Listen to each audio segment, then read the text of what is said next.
Guys, unsa daw kalainan sa baye, sa laki, sa tumboy o sa bayot kung manguwag? Kung ang baye daw manguwag, magniwang. Kung ang laki manguwag, mangikabangag. Kung ang tumboy manguwag, maminger.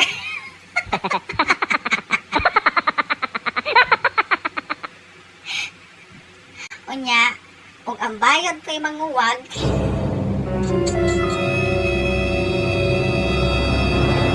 magpalubot. 150. Gikiguwa. Ay, sakit akong kinatawa. Ay, pastilan sa mukha. Bitaw, joke-joke ra na.